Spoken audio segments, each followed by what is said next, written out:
नमस्कार दोस्तों, मैं आदित्य कुमार आप सभी का बहुत बहुत स्वागत करता हूं मेरे YouTube चैनल लक्ष्य एकेडमी ऑनलाइन क्लासेस में।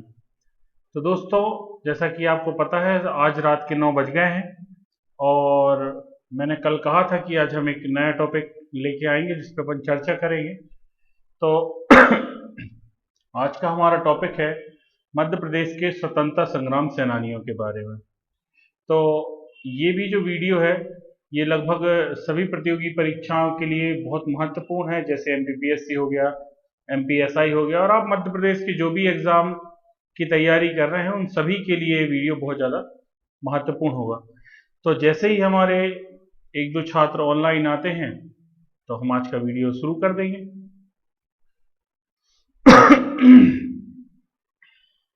राकेश चौधरी जी आ गए हैं, 4 लोग ऑनलाइन आ गए हैं।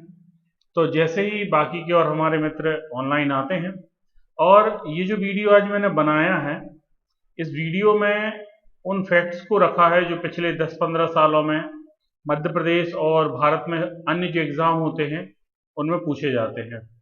तो ये आपको बहुत पसंद आएगा वीडियो।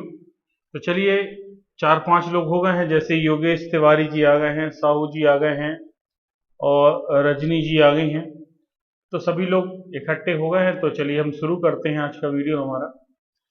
तो सबसे जरूरी चीज ये है कि मध्य प्रदेश में जो हमारे स्वतंत्रता संग्राम में जिन्होंने भाग लिया इनसे संबंधित अलग अलग तरीके के प्रश्न आते हैं। और पहले एक पैटर्न था कि कुछ गिनती के क्वेश्चन आते थे, अब थोड़े टफ आने लगे, कई बार बहुत कठिन भी आ जाते हैं क्वेश्चन। तो मैंने कोशिश की है कि इस वीडियो के माध्यम से जो आपको दिखाई दे रहे हैं, जैसे रानी लक्ष्मीबाई दिखाई दे रही स्क्रीन पे, आपके तात्या टोपे हैं, टंटिया भील हैं, अवंतीबाई हैं, चंद्रशेखर आजाद हैं, इनके बारे में वो चीज़ें जो ज़्यादातर आप लोगों को पता नहीं होती हैं, यदि हम वो लेके आए कहीं से एनसीईआरटी वगैरह से तो बेहतर रहता है। तो चलिए, शिवम पटेल भी आ गए हैं, बहुत सारे दोस्त आ गए अपने, पर्याप्त हो गए हैं और क्लास शुरू की जा सकती है। तो आज के इस लेक्चर में मैंने जो पहला टॉपिक रखा है वो रानी अवंतीबाई लोधी जी के बारे में रखा है, और इन्हें मध्य प्रदेश की रानी लक्ष्मीबाई के नाम से भी जानते हैं। और ये जो शासिका थी रामगढ़ की शासिका थी। अब बहुत सारे लोगों को पता ही नहीं होता कि रामगढ़ एक्चुअल में है कहाँ, तो थोड़ा सा मैप से देखिएगा आप। जो डिंडोरी जिला है वर्तमान में, जो 1998 में मंडला से अलग होकर एक नया जिला बना था डिंडोरी जिला, वास्तविकता में डिंडोरी जिला ही रामगढ़ था। 1951 में रामगढ़ की जगह इसका नाम क्या कर दिया गया, डिंडोरी कर दिया गया, जो कि मंडला की क्या थी, तहसील थी। और वर्ष 1998 में डिंडोरी को क्या कर दिया गया, एक अलग जिला बना दिया गया। जैसा कि आप देख रहे हैं ऊपर अनूपपुर जिला है और नीचे मंडला है, इसी के बिल्कुल मध्य में कौन सा जिला है, अपना डिंडोरी जिला है। ठीक है, दिख रहा होगा आप लोगों को ये वाला जिला, अपन इस जिले की बात कर रहे हैं। ठीक है, डिंडोरी जिला जो फेमस है, एक तो फॉसिल्स नेशनल पार्क के लिए फेमस है डिंडोरी अपना, और एक कारो पानी हिरण पार्क, काफी बढ़िया जगह है, इको टूरिज्म के लिए फेमस है ये जगह। तो डिंडोरी, ठीक है, याद रखिएगा। तो ये यहाँ पर डिंडोरी के बीचों बीच यहाँ पर एक जगह थी रामगढ़, जहाँ की शासिका थी कौन, रानी अवंतीबाई। अब इनके जीवन के कुछ चीजों को थोड़ा सा आगे बढ़ते हैं, समझते हैं कि वर्ष 1817 से 1851 तक जो रामगढ़ राज्य के शासक थे वो इनके ससुर जी रहे। उनका नाम क्या था, लक्ष्मण सिंह।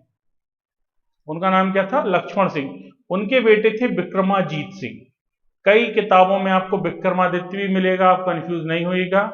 विक्रमाजीत विक्रमादित्य दोनों एक ही नाम है।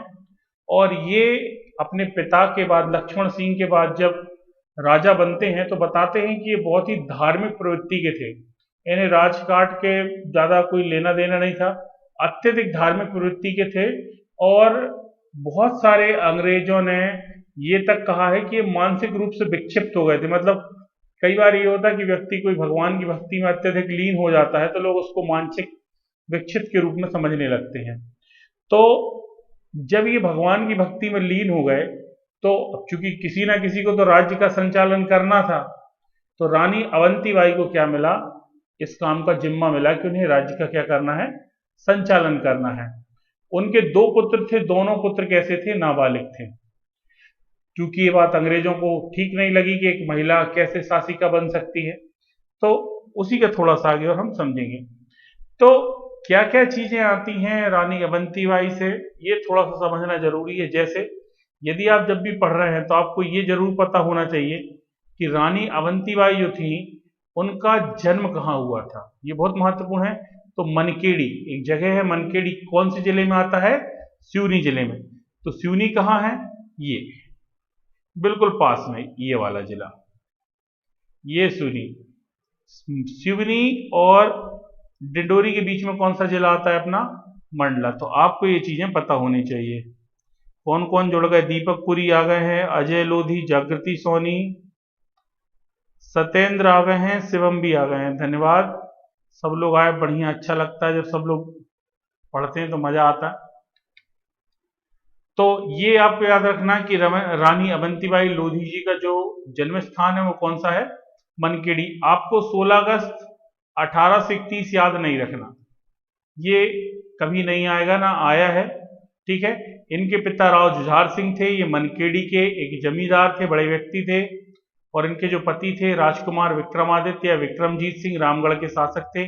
ये भी संभवतः नहीं आ सकता। हाँ, इनकी अंगरक्षक जो थी, अंगरक्षिका जो थी गिरधारी बाई, इनके बारे में पूछा जा सकता है कि इनकी समाधि कहाँ है और ये कौन थी, इनकी मतलब अंगरक्षिका कौन थी, ये ठीक है, ये आपको याद रखना है। इसके बाद जो सबसे महत्वपूर्ण चीज है वो ये है कि रानी शहीद कब हुई थी, क्योंकि अभी हाल ही में मार्च में 2020 में इनका 162वां जो बलिदान दिवस है वो मनाया गया जबलपुर में, है ना, नेता लोग आए थे उस कार्यक्रम में। तो ये पता होना चाहिए कि ये कहाँ इनकी डेथ हुई थी। तो 20 मार्च 1858 को रानी दुर्गावती जो थी देवहारगढ़ के जंगलों में वीर गति को प्राप्त हुई थी। किससे लड़ते हुए, तो ये कैप्टन का नाम याद रखना है आपको, कैप्टन वार्डन, ये थोड़ा सा महत्वपूर्ण है। इसके अलावा एक चीज और आती है कि रानी की समाधि कहाँ है, ठीक है।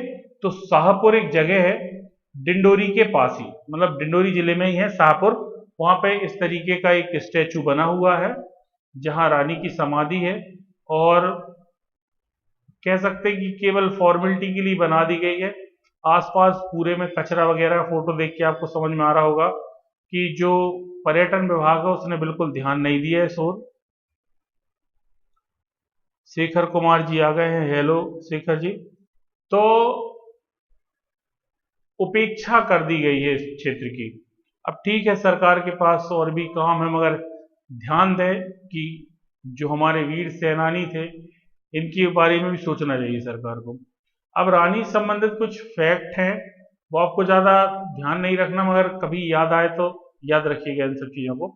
जैसे रानी ने जब सारे राजाओं को मध्य प्रदेश के, जो अपना पूर्वी मध्य प्रदेश है, उस पूरे पूर्वी मध्य प्रदेश को जब एकत्र किया है वहां के राजाओं को, तो उन्होंने एक संदेश लिखा था कि एक लिफाफा दिया था और उस लिफाफे में कुछ चूड़ियां दी थी कि यदि तुम मीटिंग में ना आ पाओ तो ये चूड़ियां पहन लेना, ठीक है। अंग्रेजों के विरुद्ध युद्ध नहीं करना हो तो क्या करना, ये चूड़ियां पहन लेना। तो ये बहुत एक महत्वपूर्ण फैक्ट समझ में आता है जो रानी के बारे में है। दूसरा था कि जब रानी ने अपने आप को कटार मार लिया, जब उनकी डेथ होने लगी, तो उन्होंने अंग्रेज अधिकारियों के सामने बयान दिया था कि ये जो विद्रोह हुआ है इस विद्रोह की जिम्मेदार मैं हूं और किसी भी गांव वाले को या मेरे रियासत के किसी भी अधिकारी को परेशान ना किया जाए। ये काफी महत्वपूर्ण है, क्योंकि जनरल टर्नर जो थे उन्होंने अपनी किताब में ये सारी बातें लिखी हैं, ठीक है। और हाल ही में 20 मार्च 2020 को 162वां बलिदान दिवस रानी अवंतीबाई लोधी जी का क्या हुआ, मनाया गया, ठीक है। दीपक साहू जी भी आ गए हैं, हेलो दीपक। आप लोगों को आई थिंक आवाज भी बढ़िया क्लियर आ रही होगी। और आज थोड़ा सा व्यू इसलिए गड़बड़ है कि मैं थोड़ा एक अलग कलर का कुर्ता पहन के आ गया, क्योंकि ग्रीन स्क्रीन जो पीछे लगी रहती है उसमें ये हरा कलर जमता नहीं है ना, तो सारा एंगल आज बिगड़ गया। तो अब ध्यान रखूंगा अगली बार की हरी कलर की कोई भी शर्ट या किसी प्रकार का कपड़ा ना पहनो, ठीक है। जो आज धुंधला भूत जैसा लग रहा है उसका कारण यही है।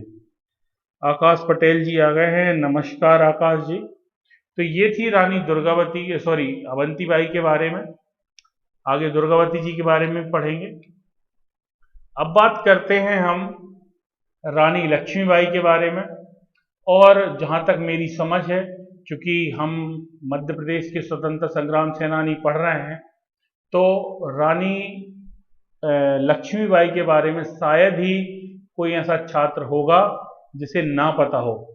तो मुद्दा ये है कि ऐसी कौन सी चीजें हैं जो उनके बारे में हम और जान सकते हैं। मैं आप लोगों से, जितने भी लोग ऑनलाइन हैं, मैं एक बात पूछना चाहूंगा, क्या कोई बता सकता है कि रानी ने जो अंग्रेजों के खिलाफ केस लगाया था कोर्ट में, उसके वकील कौन थे? रानी लक्ष्मीबाई के ब्रिटिश वकील कौन थे? कमेंट कर सकते हैं कोई? कमेंट कर सकें तो बहुत बेहतर रहेगा।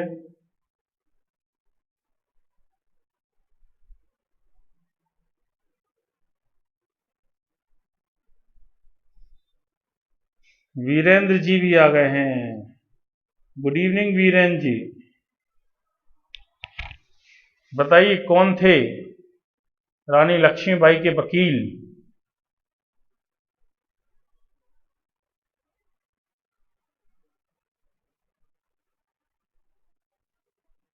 चलिए ठीक है, तो मैं बताता हूं फिर आपको आगे। उनका नाम था जॉन लैंग। ठीक है, कुछ बेसिक सी चीजें हैं रानी जी के बारे में, अपन को लक्ष्मीबाई जी के बारे में उतना नहीं जानना, क्योंकि इनसे संबंधित क्वेश्चन बहुत कम आते हैं। कारण ये कि लगभग सभी लोग पढ़ के जाते हैं इनके बारे में। 19 नवंबर 1828 को वाराणसी में जन्म होता है। पिता का नाम था मोरोपंत तांबे, माता नाम था भागीरथी। पति जो थे गंगाधर राव जी, जिनका बहुत जल्दी निधन हो गया था। इनकी संतान जो थी दामोदर राव, आनंद राव, ये इनके दत्तक पुत्र थे। इनका उपनाम कभी कभी आ जाता है मणिकर्णिका, मनु, छबीली, ये 3 नाम हैं। इनकी जो अंगरक्षक थी वो झलकारी बाई थी, जो कि इनकी हम शक्ल थी। और इनके जो वकील थे, जो ब्रिटिश वकील थे जिन्होंने केस लिए लड़ा था इनका, उनका नाम था जॉन लैंग। एक एसएससी के पेपर में पूछा गया है कि महारानी लक्ष्मीबाई के केस की पैरवी किसके द्वारा की गई थी। ठीक है, तो वो किसके द्वारा की गई थी? जॉन लैंग के द्वारा की गई थी। चलिए आगे थोड़ा सा देखते हैं। 18 जून 1858 को ग्वालियर के पास कोटा की सराय ब्रिटानी सेना से लड़ते समय रानी लक्ष्मीबाई की मृत्यु हो गई है, हमें सबको पता है। अब इसमें जो सबसे महत्वपूर्ण चीज ये है कि लड़ाई हुई किससे थी, तो लड़ाई हुई थी जनरल ह्यूरोज से। तो ये आपको बहुत अच्छे से याद होना चाहिए कि कैप्टन ह्यूरोज जो था, उनसे रानी लक्ष्मीबाई की झड़प हुई थी। और उसने कहा था, कैप्टन ह्यूरोज ने, कि रानी जो है वो बहुत ही कुशल योद्धा है। ठीक है, उनके बारे में उन्होंने तारीफ ही की थी। और ये जो आप देख रहे हैं, ये वर्तमान में ग्वालियर है, वहां पर रानी की समाधि है लक्ष्मीबाई जी की। ठीक है, ये सामने उनका घोड़े की समाधि है और इस तरफ रानी की समाधि। ठीक है, और एक, जब आप ग्वालियर जाते हैं तो वहां पर एक किले में एक जगह बोर्ड लगा हुआ है, ये जो बोर्ड आपको इस तरफ दिखाई दे रहा होगा, उस बोर्ड में बताया जाता है, इतिहासकार या जो यहाँ के लोग हमें बताते हैं, कि यहाँ लगभग 80 से 90 फीट गहरी खाई है, और यहीं से रानी लक्ष्मीबाई अपने घोड़े के साथ कूदी थी और निकल गई थी। तो काफी इंटरेस्टिंग प्लेस है ये अपना ग्वालियर के पीछे तरफ का किला है। ठीक है, अब हम बात करते हैं तात्या टोपे जी की। ठीक है, तो इनसे ज्यादा कुछ क्वेश्चन आता नहीं है, इनसे एक ही दो क्वेश्चन आते हैं, तो हम समझ लेते हैं। सबसे पहला इनसे जो क्वेश्चन आता है, लगभग सभी को पता होगा, रामचंद्र पांडुरंग। इनका जो वास्तविक नाम था क्या था? रामचंद्र पांडुरंग राव पूरा नाम था। उपनाम बहुत महत्वपूर्ण है, अभी के हिसाब से इनका मैं बताऊं तो इनका जो उपनाम है ये बहुत महत्वपूर्ण है, ये एग्जाम में आ सकता है। इन्हें महाराष्ट्र का बाघ भी कहते थे। ठीक है, ये आप बहुत अच्छे से याद रखेंगे कि इन्हें क्या कहते थे? महाराष्ट्र का बाघ भी कहते थे। इनके जो पिता थे पांडुरंग त्र्यंबक भट्ट, और माता का नाम क्या था? रुक्मणी बाई। अभी तक नहीं आया, संभावना भी नहीं है आने की। एक क्वेश्चन इनसे आ सकता है कि 18 अप्रैल 1859 को ग्वालियर के पास शिवपुरी के निकट इन्हें क्या किया गया था, फांसी दे दी गई थी। तो ये आपको अच्छे से याद रखना है, ठीक है। और बाजीराव जो थे उन्होंने ने टोपे की जो उपाधि है वो दी थी, इन्हें एक स्वर्ण जड़ित टोपी दी थी, और मराठी भाषा में टोपी को टोपे कहते हैं। तो ऐसे करके इनका नाम तात्या टोपे प्रसिद्ध हुआ था। 1857 की क्रांति में ये रानी लक्ष्मीबाई के साथ लड़े थे। जिस युद्ध में रानी शहीद हुई थी उस युद्ध में वहां से बचकर निकल गए थे, ठीक है। तो ये आपको थोड़ा सा याद रखना है इनका। और ये उनकी ओरिजिनल फोटो है। सब लोग बताते हैं, पता नहीं, नेट पे तो यही ओरिजिनल फोटो बताई जाती है, शो की जाती है। अब हम बात करते हैं जो हमारे जननायक हैं टंट्या भील, या जिन्हें मध्य प्रदेश का रॉबिन हुड भी कहा जाता है। तो इनके बारे में भी थोड़ा सा अपन देख लेते हैं कि भाई रॉबिन हुड टंट्या भील कौन है। इन्हें जो आदिवासी लोग हैं इन्हें भगवान के समान पूजते हैं और इन्हें टंट्या मामा भी कहते हैं। आपको पता होगा मध्य प्रदेश सरकार ने इन्हीं के नाम से एक पुरस्कार भी निकाला है वर्ष 2008 में, ठीक है। तो इनके बारे में थोड़ी सी जानकारी है, आपको अच्छी लगेगी। इनका जो जन्म है वो 1840 से 1842 में कहाँ हुआ था, खंडवा नाम, सॉरी खंडवा जिले में हुआ था। और जो गांव का नाम है वो क्या है, पंधाना। तो इनका जो जन्म की डेट है वो कंफर्म नहीं है, कई जगह 1840 मिलता है, कई जगह 1842 मिलता है। तो कहाँ हुआ था, खंडवा जिले के पंधाना में। इनका उपनाम बहुत महत्वपूर्ण है, इन्हें क्या कहते हैं, निमाड़ का गौरव या इंडियन रॉबिन हुड। ये भी याद रखना, इन्हें क्या कहा जाता है, इंडियन रॉबिन हुड। और 19 अक्टूबर 1889 को इन्हें क्या कर दिया गया था, फांसी पर चढ़ा दिया गया था। तो आपको केवल 2-3 चीजें याद रखनी है कि इनके नाम से पुरस्कार मध्य प्रदेश सरकार ने कब शुरू किया, तो 2008 में शुरू किया, पहली चीज। दूसरा, इन्हें इंडियन रॉबिन हुड या मध्य प्रदेश का रॉबिन हुड कहते हैं। इनका एक नाम और है, निमाड़ का गौरव, और जन्म स्थान कौन सा है, खंडवा। इसके अलावा कुछ नहीं पूछा जाता। कहानियां बहुत सारी हैं कि कैसे इन्होंने अंग्रेजों को मारा या क्या किया, वो केवल कहानियां हैं, उनका एग्जाम से कोई ज्यादा लेना देना होता नहीं है। तो ये जितनी भी चीजें हैं ये केवल फैक्चुअल हैं। यदि आप इतना भी तैयार कर लेते हैं तो आपके लिए सफिशियंट होगा, ठीक है। तो दोस्तों आज के लिए इतना ही रहेगा, क्योंकि आज मैं ज़्यादा स्लाइड्स वगैरह बना नहीं पाया, और आपको बढ़िया लगी होगी आज की क्लास। और इस क्लास के बारे में आपके जो भी सुझाव हों प्लीज़ कमेंट करिएगा, जब क्लास ख़त्म हो जाएगी, या अभी भी कर सकते हैं, ठीक है। और बहुत सारे छात्र पूछ रहे थे कि सर कोचिंग कब से ओपन होगी।